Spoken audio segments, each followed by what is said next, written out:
하나님의 은혜와 사랑하심이 예배에 참석한 저와 여러분의 가정 가운데 있길 주님의 이름을 축원합니다. 우리가 사사기의 여행을 시작했습니다. 특별히 사사기의 본문을 통해서 시대적 상황이 오늘날 우리들의 시대적 상황과 얼마나 유사한지를 한번 돌아보시고 점검하시고, 더 중요한 것은 반복된 역사를 통해 주는 교훈을 우리 삶 속에서 기억하여서 똑같은 실수와 반복되는 그런 역사의 굴레 속에 묶이지 않는 저와 여러분 되어지기를 주님의 이름으로 축원합니다. 이 시간 여러분 스스로에게 질문을 던져보시기를 바랍니다. 나의 왕은 누구일까? 내 삶의 주인은 누구시며 내 삶의 왕은 누구일까라는 그 질문 앞에 여러분 어떤 답변을 하실 수 있을까요? 물론 하나님을 믿지 않는 자녀들, 하나님을 믿지 않는 백성들에게 있어서는 당연히 자신이 섬기는 왕, 자신의 인생의 주인은 자신이라고 이야기할 수 있을 것입니다. 이 질문의 답은 하나님 믿는 자녀들에게 대한 질문이었고, 그 대답은 마침내 여호와 하나님이라는 사실을 부정할 수 없는데, 하나님을 믿는 자녀들이, 하나님을 섬기는 백성들이 놀랍게도 정작 섬겨야 될 대상이 하나님이 아니라는 사실을 이 사사기 역사를 통해서 소개하고 있다고 한다면, 오늘 우리들이 신앙생활하고 믿음의 삶을 사는 가운데서 진짜 나의 인생의 주인이 누구이며 여러분 삶의 진정한 왕이 누구신가 라는 것들에 대한 심각한 질문 앞에 가장 진실한 답을 할 수 있는 저와 여러분 되어지기를 부탁드립니다. 사사기의 이야기가 이렇게 시작되었고 또 이와 같이 마감하는 것은 무엇입니까? 저들에게는 왕이 없다라고 기록하고 있는 겁니다. 분명 그 이스라엘 역사는 하나님이 통치하셨고 하나님이 인도하셨고 하나님이 보호하셨으며 하나님의 놀라운 역사 속에 섭리 안에 있었던 그들이 놀랍게도 그들이 더 이상 섬겨야 될 왕이 없으므로 자기의 생각, 자기의 소신, 자기의 방법, 자기가 가지고 있는 모든 것들을 근거로 하여 삶을 살았다는 이야기가 사사의 이야기라고 한다면 오늘 여러분은 어떻습니까? 우리가 신앙 공동체 안에서 모였습니다. 만났습니다. 예수 그리스도의 십자가의 은혜로 만난 저와 여러분, 이 교회 공동체 안에 이 자리에 예배드리고 나온 저와 여러분의 진정한 삶의 주인이 누구인가? 이 답을 스스로가 발견해서 왕이 없음으로 인하여, 왕이 내 삶의 주인이 없음으로 인하여 내가 주인이고 그러므로 인하여 내가 왕이기에 나의 소신대로 나의 뜻대로 혹시 삶을 선택하고 있다고 한다면, 여러분 이스라엘 역사 속에 그 반복되는 실패의 과정을 보면서 다시금 돌아설 수 있는 저와 여러분 되시길 부탁드리고, 중요한 것은 이 시대적 상황 속에서 과연 이 사사기가 보여주고 있는 동일한 사건들을 보며 이 시대를 온전히 분별하며 나갈 수 있는 저와 여러분 되어지기를 주님으로 축원합니다. 사사시대 때 등장하는 12명의 인물이 등장합니다. 12명의 인물들 중에서는 성경 속에 많은 양을 할당하면서 기록된 인물이 있는가 하면 한 두 줄 정도로 그의 이름만 간단하게 소개하고 끝나는 사사들이 있습니다. 우리가 지난 시간에는 운니엘이라는 첫 번째 사사의 이야기를 살펴보았습니다. 운니엘에 대한 이야기의 내용은 굉장히 길었던 것을 기억할 것입니다. 두 번째 오늘 본문에 기록되어 있는 인물은 에훗이라는 인물이 등장하고 있고요.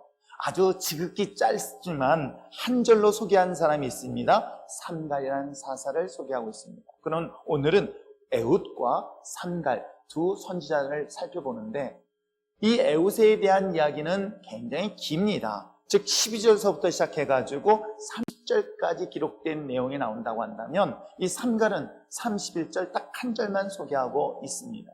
그래서 우리가 예언서 부분, 선지서 부분에 대선지서 또는 대예언서에 대한 이야기가 나옵니다. 그랬더니 대자가 들어갔으니까 그 사람은 큰 사람이라 생각하고, 소선지서라고 할 때 그는 작은 선지자인가? 라고 하는 것이 아니라 내용이 작게 있게 분량되어 있을 때 그들을 그렇게 부르는 것처럼 사사도 마찬가지입니다. 대사사가 있는가 하면 소사사가 있습니다. 이것은 그 사람의 능력이나 그 사람에 대한 비교를 이야기하는 것이 아니라 성경에 그 많은 양이 할당된 것을 보고 성경학자들이 6명은 대사사라고 부르고 나머지 6명은 소사사라고 소개를 하고 있는데, 우리가 보았던 에훗, 그리고 그 전에 운니엘, 그 다음에 다음 주에 있을 우리가 잘 알고 있는 여성 사사가 등장합니다. 두보라가 등장합니다. 그 다음에 기드온, 그 다음에 입다, 삼손 6명은 바로 대사사라고 해서 성경의 많은 분량을 차지한 인물들이기도 합니다. 그리고 나머지 인물들은 작은 사건, 즉 성경 속에는 그에 대한 자세한 내용을 기록하지 않았습니다. 짧게 그에 대한 이야기만 있는 것을 봤을 때 그를 성경학자들이 작은 사사, 소사사라고 소개를 하고 있습니다. 그러나 여러분 기억하실 것은 대사사든 소사사든 그들은 또한 하나님이 사용된 인물이라는 것은 분명한 사실이고 이것을 통해서 더 크게 사용했다, 적게 사용했다 라는 그런 비교적 관점으로 해석하지 않기를 부탁드립니다. 자, 그런 관점에서 우리가 본문을 보면서 왜 대사사와 소사사를 얘기하냐면 가끔 신앙생활하거나 전도를 할 때 이런 이야기를 참 많이 합니다. 목사님, 저분은 현재 국회의원이에요. 저분이 우리 교회에 오면은 정말 큰 일을 할 것입니다. 과연 큰 일이 어떤 건지 잘 모르겠어요. 국회의원이니까 정보를 가지고 우리가 땅을 사는 데 도움이 될까? 아니면 교회가 행정적으로 도움을 받는 일들이 생기는 것일까? 아니면 우리 교회에 국회의원이나 등등의 사회 유력 인사가 많으니까 그것이 교회를 자랑할 수 있는 동기가 될까? 라고 하지만 여러분, 하나님이 쓰시는 사람들은 그 사람이 유력한, 즉 힘이 있다고 해서 사용하신 것은 아닙니다. 그 사람이 재력이 많다고 사용하시지 않았을 뿐만 아니라 그들의 능력이 특출하다고 해서 사용하지 않는 이야기가 사실은 사사의 이야기예요.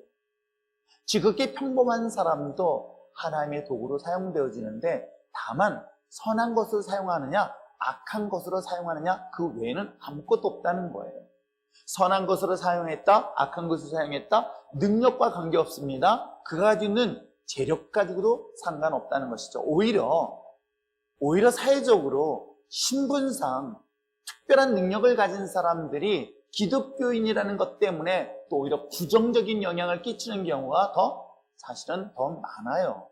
오히려 무명한 평범한 사람들이 신실한 믿음 안에서 더 선한 일들을 하는 사례들을 더 많이 주목합니다. 차라리 그가 가지고 있는 유력한 힘을 가지고 있지 않다면 그가 조금 불의한 일을 하더라도 기독교에 대해서 욕을 얻어먹지 않는데 오히려 기독교인이기 때문에 기독교인이기 때문에 그가 장관이라는 것 때문에 욕을 얻어먹는데 그 불의한 것 때문에 기독교 전체가 욕을 얻어먹는 일들을 보면 어찌 보면 저와 여러분 상대적 열등의식에 빠질 필요 없이 하나님은 어떤 모양이든 나를 존귀하게 쓰임받는 그런 대상이 될 수 있다는 것에 대해서만큼은 조금 더 흔들리지 않고 나올 수 있는 저와 여러분 되실 주님을 축원합니다. 자, 그런 가운데서 오늘 우리가 함께 볼 때 이 에훗과 이 3갈 등장하는 에훗의 시대에 과연 어떤 시대적 상황이 있는가를 살펴보려고 합니다. 사사가 등장하기 전에 그때 당시 시대적 상황을 살펴본다면 오늘 본문은 이렇게 설명하고 있는데 우리가 말씀드린 것처럼 에훗의 이전의 첫 번째 사사가 바로 운니엘입니다. 운니엘을 통해서 이스라엘 백성들이 메소포타미아 왕 구산에 의해서 고통을 당하고 있었을 때 하나님은 운니엘을 통해서 구산왕을 죽입니다. 그리고 마침내 이 이스라엘은 40년 동안의 평안한 삶을 누리게 됩니다. 40년이라는 것은 한 세대를 말하고 있습니다. 성경적 관점에서 딱 40년이라는 개념으로 이야기보다는 한 세대를 의미하고 있는데 한 세대 동안 바로 이스라엘은 더 이상 전쟁 없이 평화로운 삶을 누렸던 것이 운니엘이 구산을 물리치고 난 이후의 역사입니다. 자, 그런데 오늘 본문의 시작은 어떻게 되는가? 12절의 말씀을 함께 읽어보려고 합니다. 자, 12절 읽겠습니다. 시작. 이스라엘 자손이 또 여호와의 목전에서 악을 행한. 여기까지만 읽어보세요. 그런데 여러분, 그냥 이스라엘 자손이 악을 행하였다라는 것으로 본문은 기록되지 않았습니다. 단어가 하나가 거기에 쏙 들어가요. 뭐가 들어갑니까? 또예요. 반복해서 그들이 악을 행하고 있다는 이야기들을 본문에서 소개를 하고 있습니다. 한 세대가 끝나고 그 다음 세대가 일어나고 난 다음에 그들은 또 악을 행하였는데 이전에 행하였던 것처럼 똑같은 악을 반복해서 행하고 있다라는 것이 본문의 소개의 시작입니다. 자, 그로 인해서 하나님은 과연 이스라엘 백성들에게 어떻게 징계를 하시는가 보시길 바랍니다. 자, 오늘 성경을 한 말씀 볼까요? 다시 한번 12절 말씀을 끝까지 다시 한번 읽어보시길 바랍니다. 12절 큰 소리로 읽겠습니다. 시작.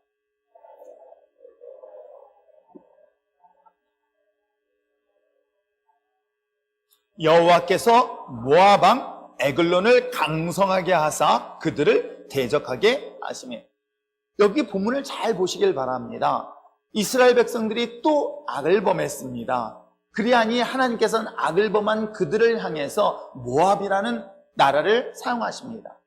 모압에 다스렸던 왕이 에글론이에요. 그 에글론에 대하여 성경은 뭐라고 기록했는지 아십니까? 하나님께서 그를 뭐하게 얘기하고 있어요? 여호와께서, 하나님께서 모압 에글론을 강성하게 했다라고 기록하고 있습니다. 이 대목이 12절의 말씀이 여러분 주의 깊게 보아야 될 내용입니다. 하나님의 백성이니까 당연히 하나님의 백성이 보호를 받고 하나님의 백성들이 강성해야 되는데, 놀랍게도 하나님의 백성이 하나님의 백성답게 살지 않냐고 또 악을 행하였더니 하나님께서는 그와 반대되는 세력들, 하나님을 대적했던 또 다른 세력들, 하나님을 믿지 아니했던 그 모압이란 족속에 에글론이란 왕을 세워서 그 나라를 어떻게 했다는 거예요? 강성하게 했다라고 성경은 소개하고 있는 거예요. 저는 이 본문의 문장 12절만 하나만 보더라도 하나님은 하나님의 백성만 다스리는 것이 아니라 심지어는 하나님을 따르지 않는 이방 족속까지도 통치하시고 다스리신다는 것들을 이 본문의 저자가 소개하고 있는 내용으로 이야기를 하고 있습니다. 때에 따라서는 저 역시도 하나님의 존재에 대하여 의심하고 실망하고 낙심할 때가 있었습니다. 왜 하나님을 믿는 자녀들이 땅에서 고통당하고 고통당할 뿐만 아니라 좌절 속에 낙심하고 있을 때에 오히려 하나님을 믿지 아니한 자들은 떵떵거리고 잘 살더라는 거예요. 악을 행하는 사람들이 오히려 더 힘을 얻고 기득권을 가지고 더 강력한 힘을 가지고 믿지 않는 사람을 핍박하며 조롱하는 것들을 볼 때에 저 역시도 과거에는 이해가 안 됐던 거예요. 오늘 성경 본문에 기록된 것을 한번 단순히 보십시오. 지금 이스라엘 백성들과 이 모압의 왕을 비교해 보니 이스라엘 백성들은 악을 행한 상태에 있었습니다. 그랬더니 하나님께서는 어느 날 이방인의 족속 모압 땅에 있는 왕족들을 강하게 만든 거예요. 그리고 마침내 어떤 일이 일어납니까? 그 다음 절 한번 읽어볼까요? 13절 읽어보시길 바랍니다. 시작. 아말렉 자손들을 모아가지고 와서 이스라엘 쳐서 종려나의 성읍을 점령한지라. 14절 읽겠습니다. 시작. 이에 이스라엘 자손의 모압 에글론을 18년 동안 그를 섬기게 하였다라고 하고 있는데,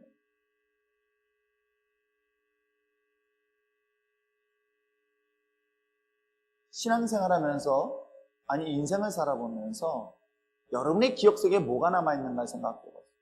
가끔 제 아들이 그런 서운함을, 아빠가 저를 때린 것만 기억해요. 왜 때렸는지는 기억 안 해요. 선생님이 저를 때린 것만 기억해요. 부모가 자기를 책망한 것만 기억하지 왜 책망했는지는 기억을 안 해요. 참 신기하죠. 물론 불의한 부모를 만나서 그럴 수도 있겠지만 대부분의 경우는 훈계 내지는 교훈을 위해서라도 부모가 책망하는 경우가 있습니다. 그런데도 불구하고 왜 자기가 뭘 잘못한 건 중요하지 않아. 지금 나에게는 어려움을 당하고 고난을 당하고 고통을 당하는 이게 더 중요한 거예요. 지금 이스라엘 백성들이 18년 동안에 모압이라는 나라를 강성하게 했습니다. 그 강성한 나라의 지배를 받았습니다.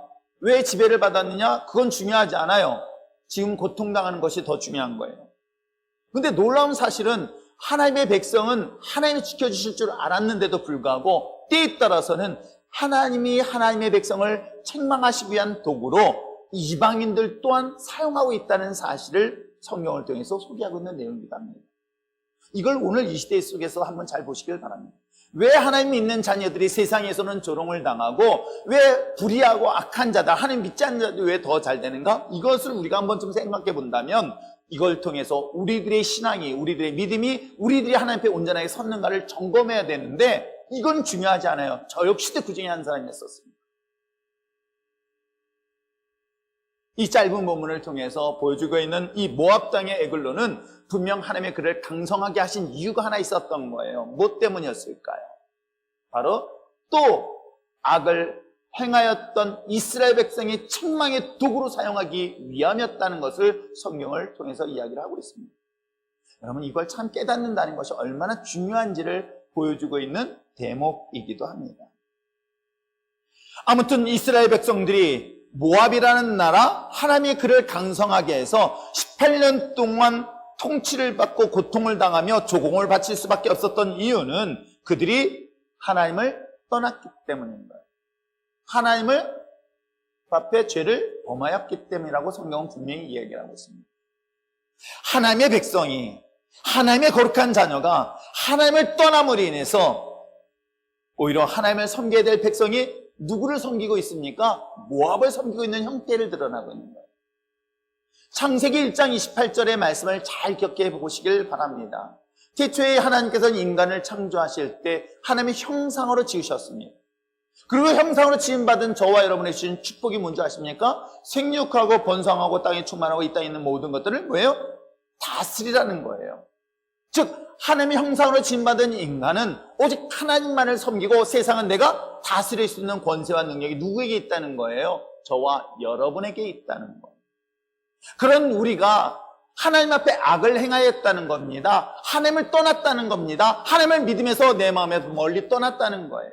물론 여러분, 이스라엘 백성들이 그렇다 해서 하나님을 버린 게 아닙니다. 말씀드린 것처럼 하나님도 섬기고 우상도 섬겼던 현실적인 모습을 보여주고 하나님만을 섬겨야 될 그들이 세상과 타협하기 시작합니다. 세상의 신들과 타협하기 시작합니다. 세상에 살아가는 방법은 성경적이지 않다는 것 때문에 세상의 교회에서는 성경적, 세상에는 세상적 방법을 선택했던 것들이 당시 이스라엘 백성들의 특성이었던 것이죠.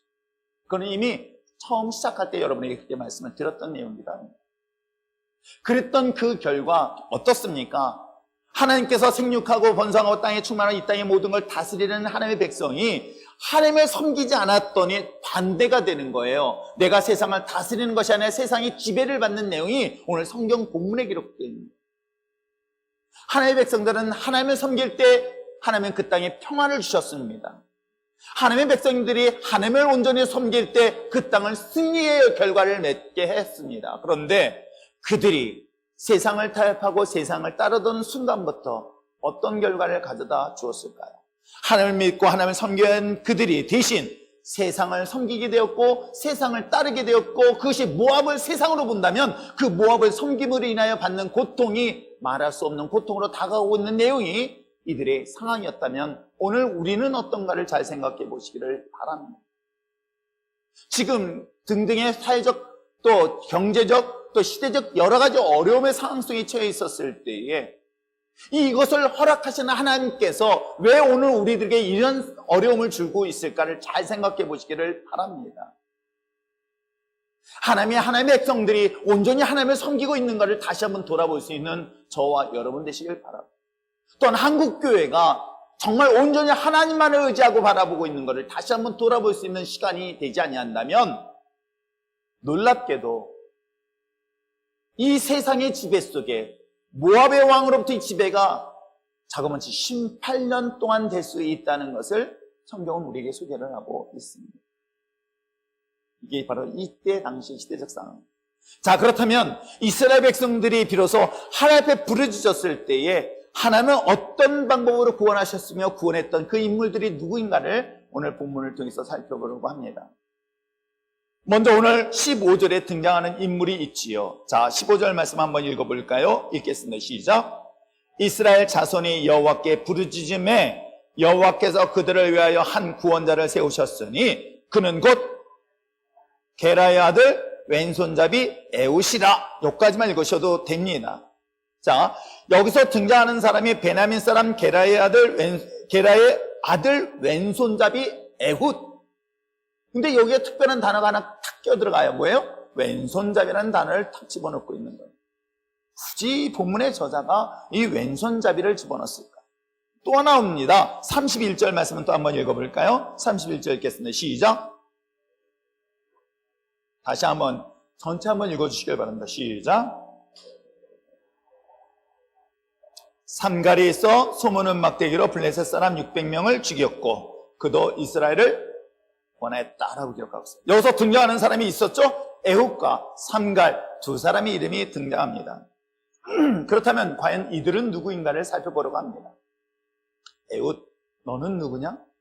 근데 분명히 그를 소개하기는 어느 지파예요? 베냐민 지파의 아들이에요. 그 아버지 계란은 중요하지 않습니다. 중요한 것은 그가 베냐민 지파라는 것과 그가 무슨 잡이에요? 왼손잡이였다는 사실을 주목해 보시기를 바랍니다. 여기서 왼손잡이는 한글로 번역되어 있지만 히브리 원문에서 보면은 왼손을 쓸 수 없는 자, 이게 붙은 자라, 오른손이 붙은 자라는 뜻이래요. 그러니까 오른손을 자유롭게 쓸 수 없어서 몸에 붙은 자, 어떤 상태인지 아시겠죠? 그러니까 오른손을 쓸 수 없는 장애를 가지고 있어서 부득이하게 왼손을 쓰는 자라는 것들이 일반적인 표현, 일반적인 문장의 해석이기도 합니다.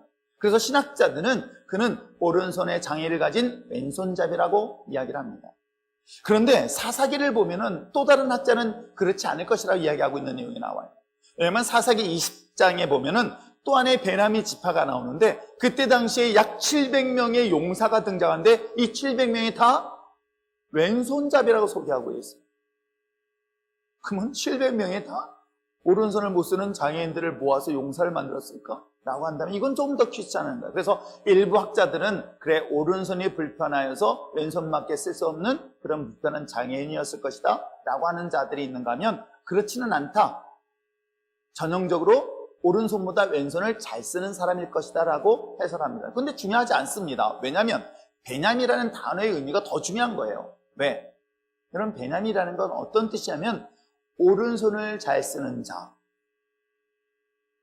무슨 뜻이 아세요? 이 베냐민이라는 단어의 의미는 오른손에 있는 자, 오른손잡이 이런 뜻을 갖고 있어요.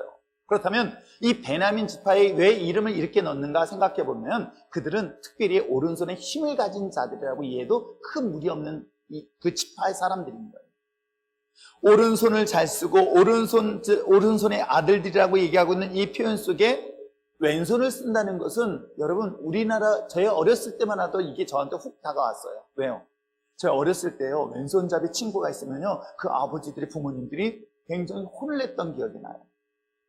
오른손 요즘은 왼손잡이를 좋아하는 거 왼손잡이가 머리가 똑똑하다고 막 얘기를 해요. 네, 우리 교회는 왼손잡이가 없어 똑똑하다는 걸 못 느끼고 있어요. 그런데 옛날에는 왼손잡이를 하면은 굉장히 안 좋은 거라고 생각해서 절대 왼손을 못 쓰게 했어요. 그래서 우리나라 저 어렸을 때만 하더라도 왼손잡이가 왼손 오른손 두 개 다 써요. 그래서 제일 부러운 건 먹을 때예요. 이 아이들은 숟가락과 젓가락을 동시에 양쪽으로 다 쓰더라고요. 얼마나 약올른지. 나는 한쪽 젓가락 먹을 때 걔는 두 손가락으로 두 개를 동시에 잡는 걸 보면서 그런 친구가 있었습니다. 근데 아무튼 그때 당시에는 왼손 쓰는 것이 결코 좋지 못해서 부모들이 생활학교에 두 가지를 다 쓰는 경우를 종종 봅니다. 그렇다면 당시 시대적 상황에서는 어떨까요? 오른손의 아들들이라고 표현하고 있는 이 베냐민 속에서 이 에훗은 어떻습니까? 놀랍게도 그는 왼손을 잘 쓰는 사람으로 성경은 소개하고 있어요. 그런데 이 본문의 사건을 잘 살펴보면 하나님께서는 당시 일반적으로 오른손을 잘 쓰는 사람, 그래서 왼손잡이가 흔치 않는 이 사람을 하나님이 어떻게 사용하는가? 놀랍게 다른 사람들이 볼 때는 단점 같았지만 하나님은 단점인 그 사람을 장점으로 사용하는 그 사례가 본문 사건이에요. 어찌 보면 내가 사회에서 열등해요. 내가 세상에서는 좀 부족해요.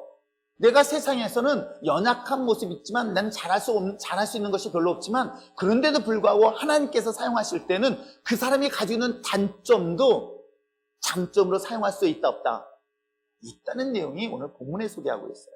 자, 한번 볼까요? 그가 왼손잡이라는 것 우선 요까지만 기억하시고요. 그가 누구인가를 지금 소개하는 장면이기 때문에 또 오늘 등장하고 있는 세 번째 사사인 삼가는 뭐라고 얘기하고 있습니까?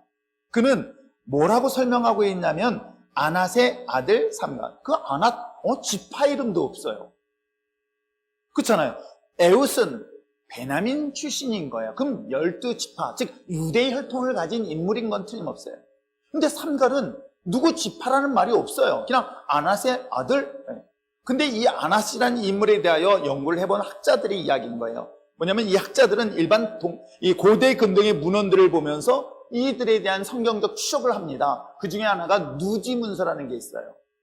기억하시든 안 하시든 상관없지만 하여튼 누지문서라는 것이 고대 근동을 연구하는 중요한 문서의 자료이기도 합니다. 그런데 이 누지문서 속에 등장하고 있는, 소개하고 있는데 이 삼가를 어떻게 소개하고 있냐면 당시 팔레스타인의 일부를 다스렸던 후룰이라는 족속이 있어요.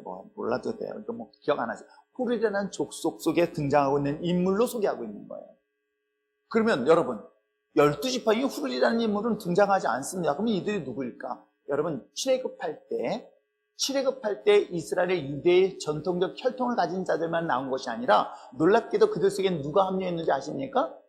잡족이라고 그러잖아요. 잡족. 성경은 그렇게 표현하고 있는 거예요. 그러니까 이스라엘 백성들은 이스라엘 사람들만 출애굽했던 것이 아니라 당시 그 같이 살고 있었던 다양한 종족들도 다 같이 어떻게 해요? 출애굽을 한 거예요.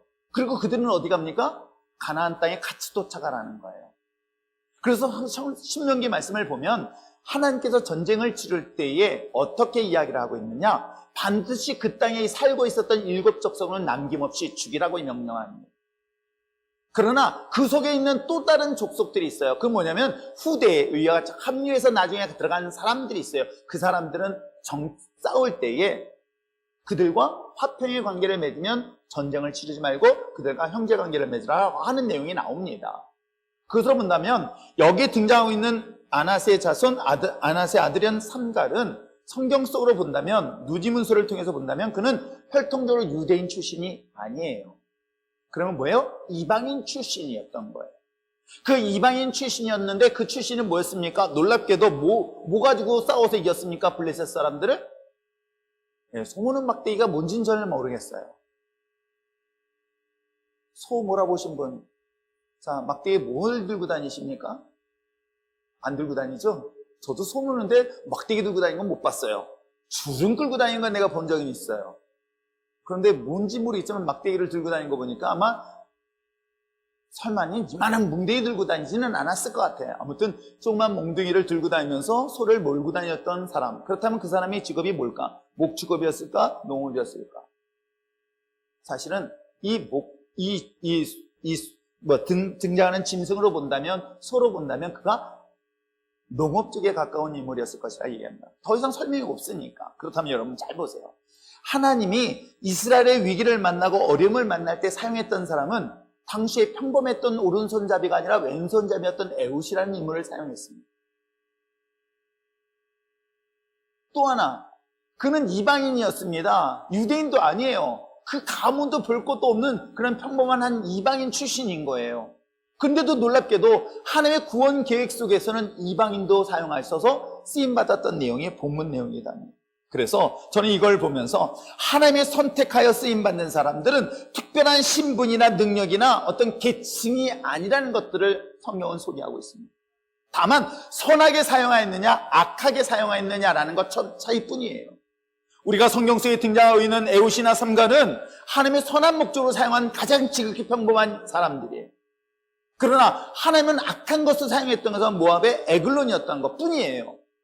그렇다면 여러분은 어떤 존재를 쓰임받기를 원하십니까? 그것이 최소한 여러분에게 선택할 수 있는 기회가 있다고 한다면 그럼 에글론을 선택하시겠습니까? 아니면 삼갈 또는 에훗같이 하나님 앞에 아름다운 선한 도구로 쓰임받기를 원하십니까? 그랬더니 어떤 분은 그런 얘기예요. 그거 선택해도 되니? 그럼 제가 선택하라고 하십시오. 하라고 합니다. 그런데도 이게 안 믿어지는가 봐요. 왜요?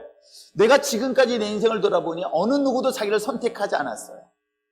선택받은 게 아니라 오히려 왕따를 당했고 무시를 당한 사람들의 경우는 이것에 묶여가지고 나는 필요 없는 존재라는 생각이 사로잡혀 있어서 이런 이야기를 할 때마다 그것이 오히려 거부감으로 다가오는 경우가 너무나 많이 있어요. 그런데 성경을 잘 보십시오. 하나님이 그들을 사용한 것에 대한 흔적은 전혀 없어요. 모세처럼 처음부터 하나님께서 예비된, 아니 심지어는 그의 신실한 어머니라도 소개할 수 있었잖아요. 근데 성경 속에 등장하는 이 사사들은요, 놀랍게도 또 하나의 가지고 있는 고정관념의 생각들을 다 깨고 있는 거예요. 그래, 베냐민, 하나님이 유대의 혈통을 지원받은 위대한 인물의 지파야. 좋아. 근데 중요한 것은 그들 속에서 소외되었어요. 왼손잡이라면 아마 그들 속에서도 무시를 당했을 것이다 라고 할 정도의 사람이었던 거예요. 그런데도 불구하고 하나님을 일을 위해서라면 놀랍게 이 사람을 사용하실 수 있다는 거예요. 때에 따라서는 가난한 자를, 부족한 자를 들어서 있는 자를, 강한 자를 부끄럽게 하시는 하나님의 놀라운 역사를 오늘 성경은 소개하고 있습니다. 심지어는 하나님의 선택받은 백성이 아니에요. 모압에 있는 에글론도 마찬가지지만 삼갈도 그 중에 하나일 것이에요. 다만 하나님이 쓰실 때 선한 것으로 사용하는 것이냐 악한 적으로 사용하셨을 때 선한 자로 사용되었던 이 인물들을 보면은 이왕이면 여러분 마음속에 소원을 가지시길 바랍니다. 내가 하나님의 거룩한 도구로 쓰임받기를 원합니다. 하나님의 선한 도구로 쓰임받기를 원합니다 라는 것들을 구하고 강구해 나갈 수 있는 저와 여러분 됐으면 참 좋겠어요. 이유가 무엇일까? 그들이 누구를 섬겼느냐에 따라 길은 달라지는 걸 알 수가 있잖아요. 하나님의 백성들이 하나님을 섬기지 아니하고 세상을 섬길 때 세상은 또 얼마나 어려움을 당하고 있는가 하는 이야기를 하고 있습니다. 자, 그런 가운데서 에웃과 삼갈은 어떻게 하나님의 과정을 통해 쓰임받는가 그 내용을 좀 더 살펴보려고 합니다. 자, 말씀드린 것처럼 에웃은 왼손잡이에요. 그런데 그가 어떻게 쓰임받는 이 역사적 관점을 한번 본문을 통해서 한번 살펴보려고 합니다. 자, 15절 끝부분에 보니까 뭐라고 얘기하냐면 왼손잡이 에웃이라 이스라엘 자손이 그를 통하여 모압 왕 에글론에게 공물을 바칠 때에 에웃이 그 얘기는 뭐냐면 지금 조공을 바치는 거예요. 세금을 바치기 위해서 모압 땅의 에글론 왕에게 대표되는 인물들을 뽑을 때 이 조공을 바치기 위하여 선발대 내지는 어찌 보면 다른 사람들을 위하여 대신하여 이 재물을 바치게 한 사절단으로 대표를 뽑히게 됩니다. 그래서 에글론 왕에게 공물을 바치러 올라갈 때에 그가 어떤 일들을 했을까 한번 보시길 바랍니다. 자, 16절 말씀 읽겠습니다. 시작. 큰 소리로 다 같이 한번 읽어보세요. 자, 시작.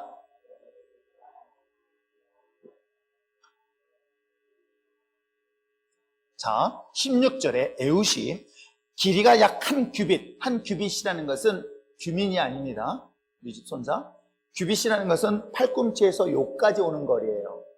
그래서 요걸로 쟀습니다. 지금같이 줄자가 있던 시절이 아니에요. 그래서 손을 재보면서 이게 한 규빗이다. 근데 이걸 대충 따져보면 약 45cm 정도 되는 길이의 칼이라고 합니다. 그런데 그 칼을 어디다 꽂았는지 아십니까? 성경에 어디다 꽂았다 그랬어요? 대답 좀 하세요. 어디다? 오른쪽에 꽂았어요. 잘 보세요. 자, 제가 지금 오른손잡이에요. 칼을 찹니다. 칼을 찰 때 어디다 찰까요? 이쪽에다 찰까요? 이쪽에다 찰까요? 영화를 잘 보세요. 잘 모르죠? 영화를 안 좋아해서. 칼을 찬 장수가 오른손잡이면 칼을 왼쪽에 쳐가지고 안 보셨구나. 여기서 이렇게 되는 사람이 어디 있습니까? 아직도 잘 이해가 안 됩니까? 칼을 뽑을 때 이렇게 뽑는 게 낫습니까? 아니면 이렇게 뽑는 게 낫습니까? 아무리 이렇게 뽑는 게 낫잖아요. 그럼 대부분의 오른손잡이들은 선입견상 어떻게 해요? 대부분이 칼을 어디다 찰까요? 왼쪽에다 찹니다. 그런데 이 사람은 어디다 찹니까? 왼손잡이기 때문에 당연히 왼쪽에다 차는, 오른쪽에다 차는 거예요. 이 본문을 잘 묵상해 보면서 이런 생각이 들어요. 하나님 참 대단하시다. 왜 그럴까 잘 생각해 보세요. 지금 이 사람은 조공을 바치기 위해서 사절단으로 갑니다. 그렇다면 당연히 그의 손에 뭐가 없어야 돼요? 칼이나 무기가 있어서는 안 됩니다. 그런데 대부분의 사람들이 한번 잘 보세요. 그 사람이 칼을 빼려면 총이 있었던 시절 아니라면 칼이 있다고 한다면 어느 쪽을 먼저 볼까요? 어느 쪽을 먼저 검사할까요? 당연히 왼쪽 검사하는 건 당연한 걸 거예요. 나 같았으면 왼쪽 오른쪽 다 할 것 같은데 그때 당시에는 놀랍게도 왼쪽에 칼이 차고 있다는 일반적 상식 때문에 그 이상은 생각하지 않았던 것 같아요. 그러니까 자연히 왼쪽을 검사할 때 이 사람은 어디에 차고 있었던 거예요? 오른쪽에 차고 들어갈 수 있었던 배경인데 저는 이 말씀 보면서 하나님은 분명 이 에웃은 자랄 때부터 왼손잡이 때문에 얼마나 친구들로부터 부모로부터 모욕도 당하고 무시도 당하고 책망을 받았을까 상상을 해봅니다. 그런데 하나님께서 놀랍게 이 역사의 현장 속에 사용하실 때는 뜻밖의 다른 사람이 나는 여러분 이렇게 생각해 보세요. 맨날 나보고 그렇게 왼손잡이라고 조롱하면서 하면은 자연스럽게 나는 열등의식을 느껴요. 그렇지 않나요? 병신이라고 취급받을 때 여러분 그 소리를 들을 때마다 굉장히 낮은 자존감, 무너지는 자존감으로 인해서 굉장히 소심할 수밖에 없는 거예요. 그런 이 사람에게 있어서 한번 생각해보세요. 키가 작은 것 때문에 굉장히 막 스트레스 받는다니. 키 작은 사람이 필요할 때가 있어요. 제가 군대 갔을 때 조금만 데 지나갈 때는 키 큰 사람이 전혀 도움이 안 돼요. 진짜로 그런 적이 있었습니다. 하나님은 뜻밖의 예상 밖에 그 사람이 열등하다고 생각하는 이 부분을 사용하는 때문에 저는 이 부분을 보고 하는 거예요. 야, 칼을 오른쪽에 찼다? 그래서 제가 문헌들을 찾아봤어요. 그 내용이 왜 오른쪽이냐? 왼손잡이니까 그 왼손잡이에 대한 내용들을 설명하면서 제가 깜짝 놀랐어요. 하나님 이와 같이 이 사람을 이렇게 사용하시고 있구나라는 것을 알게 되었습니다. 그리고 17절의 말씀 한번 볼까요? 그에 상대되는 그런 에글론 왕은 어떻게 설명하고 있을까 한번 보시길 바랍니다. 시작. 곡물을 모압 왕 에글론에게 바쳤는데 에글론은 매우 비둔한 자. 무슨 말인지 아시겠죠? 비만스러운, 비만한 자예요. 네, 그런 자가 지금 왕으로 서 있습니다. 자, 그래가지고, 18절 또 한번 읽어볼까요? 18절 읽겠습니다. 시작. 에봇이 곡물을 바치기를 마친 후에 곡물을 메고 온 자들을 보내고 자기는 길갈 근처 돌뜨는 곳으로부터 돌아와서 이르되 왕이여 내가 은밀한 일을 왕에게 아뢰려 하나이다 하니 왕이 명령하여 조용히 하라 하며 모셔 선 자들은 다 물러선지라. 여기 요까지 19절까지의 말씀의 내용이 어떤 내용이냐면 조공을 바쳤습니다. 바치고 난 다음에 이 왕의 조공을 하고 난 다음에 돌아가는 과정에서 왕에게 이야기하는 장소가 주목해 보시기 바랍니다. 길가를 지났습니다. 그리고 난 다음에 돌뜨는 곳이라는 곳이에요. 이 돌뜨는 곳이라는 것은 뭐냐면 우리가 이제 채석장이라고 얘기하잖아요. 근데 이 채석장은 집을 만드는 데 사용하는 것이 아니라 무엇을 만드는 데냐면 바로 우상의 형상을 만드는 장소예요. 그렇게 소개하고 있는 장소. 자기들의 신을 만드는 그러한 거룩한 곳에서 은밀하게 지금 에봇이 왕에게 얘기하는 거예요. 야, 이곳에서 지나가는데 특별히 신적인 계시가 있다. 이걸 신탁이라고 얘기합니다. 신적 계시가 나에게 있다. 왕에게 전할 이야기다. 그것이 다른 것도 아닙니다. 무엇을 만드는데요? 자기들의 신상을 만드는 그곳에 이르렀을 때 오늘 에봇을 통해서 이야기를 전달해 주는 거예요. 그러니까 이 얘기를 들었던 왕이 어떻습니까? 지금 자기들의 신이 누군가를 통해서 전달해 준다는 소리에 사람들을 다 물러내는 거야. 아무도 없게. 그리고 단둘이 그 다음 절에 어디에 올라가는지 아십니까? 다락방에 올라갑니다. 20절 읽어볼까요? 시작. 에봇이 그들에게 들어가니 왕이 서늘한 다락방에 홀로 앉아있는 중이라 에봇이 이르되 내가 하나님의 명령을 받들어 왕에게 아랠 일이 있나이다 하며 왕이 그 좌석에서 일어났다. 그러면 왕이 왕궁에 있었습니다.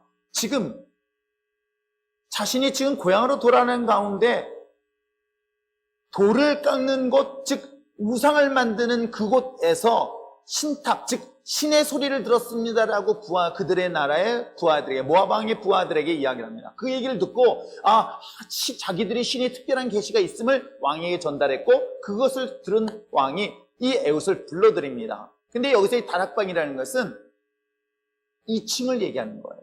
2층. 그리고 서늘하는 것은 통풍이 잘 되는 2층이라는 거 얘기를 하고 있는 거예요. 그리고 그곳에서 혼자 은밀하게 있는 가운데다 단둘이 독대를 합니다. 그러면서 어떻게 일어나는가 한번 보시길 바랍니다. 21절 읽어볼까요? 시작. 에봇이 왼손을 뻗쳐 그의 오른손 허벅지 위에 칼을 빼어 왕의 몸을 찌르매 22절 칼자루도 나를 따라 들어가서 그 끝이 나갔고 그가 그 칼을 그 몸에 빼내지 아니하였으므로 기름이 칼날에 엉켰더라. 어떤 상황인지 아시겠죠? 칼을 단숨에 찔러 넣은 거예요. 한 번에 찔러 넣는 거예요. 그런데 찔러 넣었는데 놀랍게도 그 장면이 뭐라고 소개하고 있냐고 한다면 기름이 그 칼에 엉겨 붙었다라고 하고 있어요.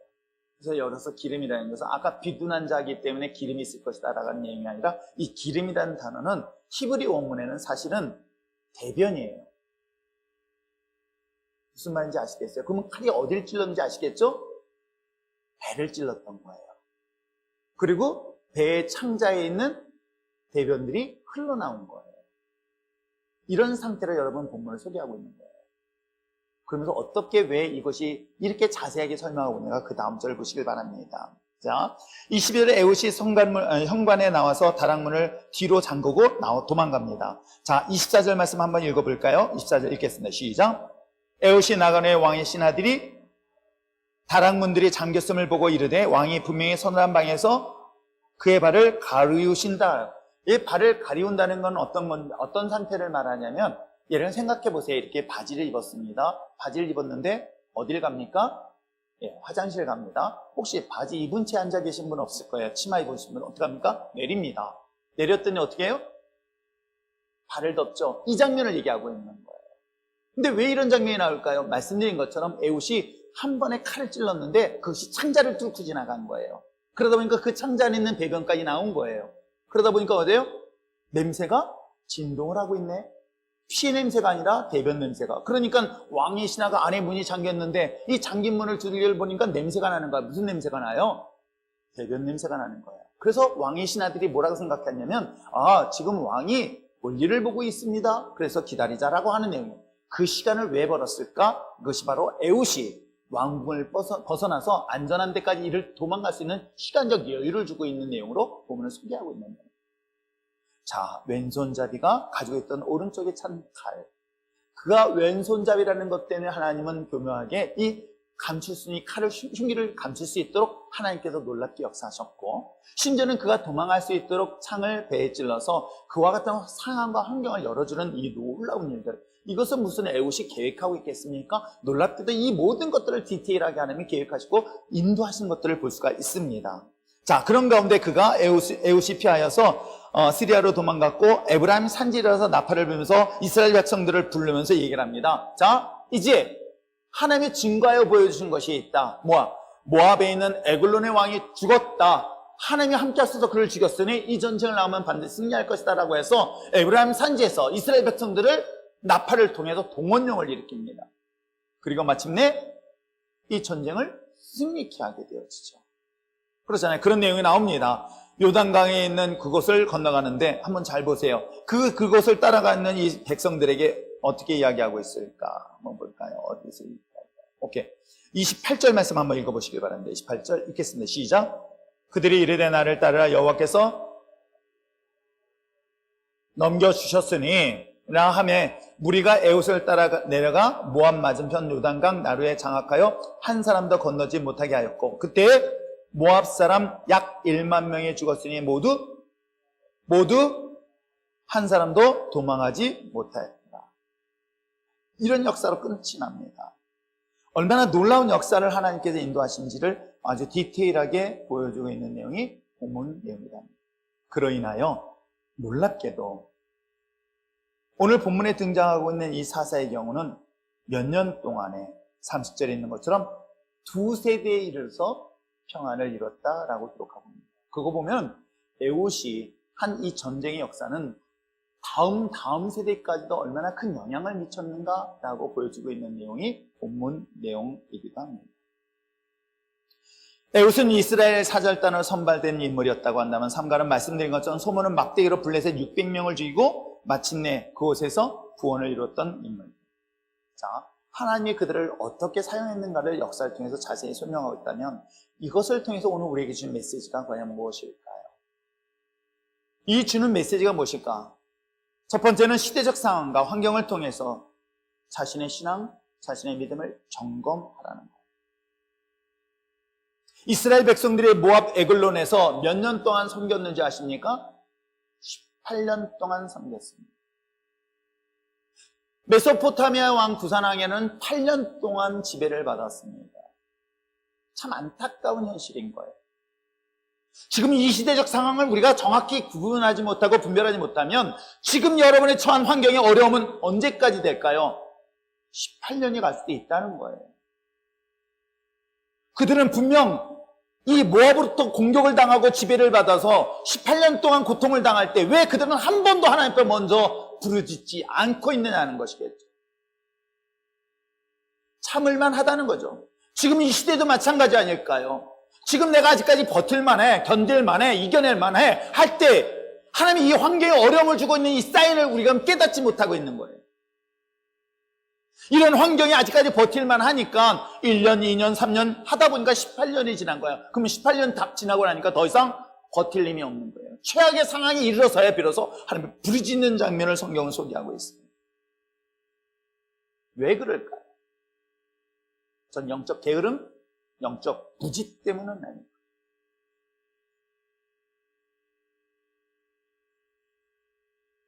자녀를 키우고 양육하다 보면 지혜로운 아들이 있고 조금 둔한 아들이 있어요. 경고할 때 듣고 빨리 돌아서는 아이가 있는가 하면 경고하다가 안 되면 매를 들어서 매를 맞아야 돌아오는 아이들이 있어요. 이미 하나님의 백성들이 악을 행하였고 그로 인하여 이 모압이라는 곳 자신이 조공을 받던 나라예요. 지배했던 나라예요. 그들을 강성해서 그들이 자기를 지배했었을 때에 빨리 돌아설 수 있다고 한다면, 빨리 깨달을 수 있다면, 이 시대의 코로나로 인하여 우리 삶의 고통이 다가왔을 때 하나님의 백성들이 돌아설 수 있다고 한다면 굳이 18년이라는 기간을 왜 그 시간까지 고통을 당할까 하겠습니까? 내 삶에 조금의 어려움의 문제를 있었을 때 자신의 신앙을 점검하는 것, 자신의 환경과 상황을 통해서 주는 그 메시지를 돌아보는 것, 이것이 얼마나 중요한 사실인 것을 한 번쯤은 생각해 보아야 되지는 않을까. 아직까지 참을만 하고 아직까지 견딜만 하니까 그 고통당하기보다는 그런 어려움이 올 때 내가 내 자신의 신앙, 믿음을 다시 한번 점검해서 내가 하나님을 섬기는 것에 있어 온전한 것이 있는가, 아니면 내가 하나님을 떠나서 또 다른 것들에 숭배하고 우상을 섬기고 있는 것인가를 돌아본다면, 여러분 이것만 돌아선다면 굳이 18년의 고난을 당할 필요가 없음에 대한 이야기가 저는 본문을 통해서 얻어야 될 교훈은 아닐까 생각해 봅니다. 또 하나 중요한 사실은 이 본문에서 이야기하고 싶었던 건 15절 말씀입니다. 그들이 하나님 앞에 돌아섰다는 거예요. 하나님 앞에 부르짖었다는 거예요. 여러분 어려움을 만날 때, 고난을 만날 때, 사업이 안 되고 모든 것들을 어려움을 만날 때 왜 끝까지 버팁니까? 이스라엘 백성들이 그랬던 것 같아요. 아직까지 조공을 바칠만해, 이겨낼 만해. 그런데 이제는 더 이상 버틸 힘이 없을 때까지 가서야 비로소 그들은 돌아섭니다. 그렇기 전에 오히려 자원하는 마음으로 주님께 돌아서 보는 건 어떨까요? 하나님이 구원하시는 사람들을 어떤 사람인가 잘 보시길 바랍니다. 하나님은 어떻게 보면 속이 없어요. 그리고 하나님 머리가 진짜 나쁜 분이에요.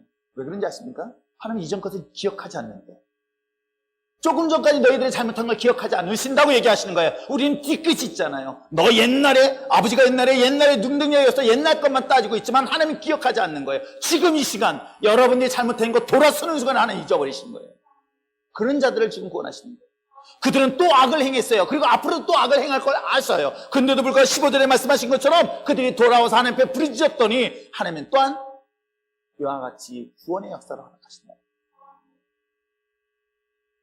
왜 인생을, 한 번밖에 없는 인생을 어리석게 미련스럽게 실패하며 가려 하십니까?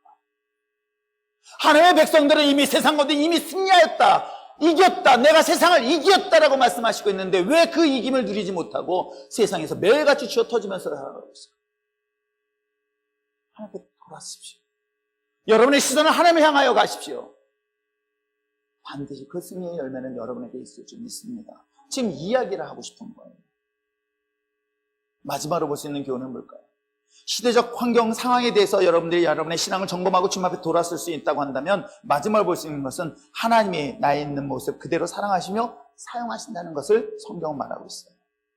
왼손잡이였던 에웃을 쓰셨던 그 하나님, 지극히 평범한 농사꾼이었던 이 삼가를 쓰셨던 그 하나님 여전히 저와 여러분을 통해서 하나님의 살아계심을 증거로 삼기를 원하신다는 거예요.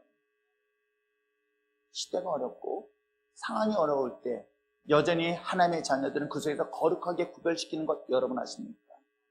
모든 사람이 불가능하다는 절망적 상황 속에서도 하나님을 가능케 하시는 놀라운 역사를 보여주시고 있는 것 여러분 아십니까? 성경은 이 사실을 끊임없이 우리에게 소개를 하고 있는데 그 하나님이 누구의 하나님이다? 저와 여러분의 하나님이십니다. 여러분 있는 그 모습 그대로, 여러분이 잘나서가 아닙니다. 믿음이 좋아서가 아닙니다. 연약합니다. 부족합니다. 허물투성입니다. 쓰러지기를 반복하는 존재이지만 그러나 하나님께 돌아올 때는 하나님의 그를 통해서 놀랍게 사용하신다는 것 잊지 마시길 주님의 축원합니다. 그러게 하여 이 시대의 위기는 다른 것 아닙니다. 지금의 어려움의 상황 속에 있다고 한다면 어려움의 문제는 하나님께 돌아서십시오. 주님만을 의지하십시오. 주님만을 바라보십시오. 주님만을 신뢰하십시오. 그것이 여러분의 생명을 살리고 이 나라의 민족을 살릴 수 있는 유일한 길이라는 것 잊지 마시고 그것이 예배의 자리고 말씀의 자리고 기도의 자리고 자신이 맡아야 될 직분의 자리에 충성할 수 있는 저와 여러분들이 주님을 청합니다.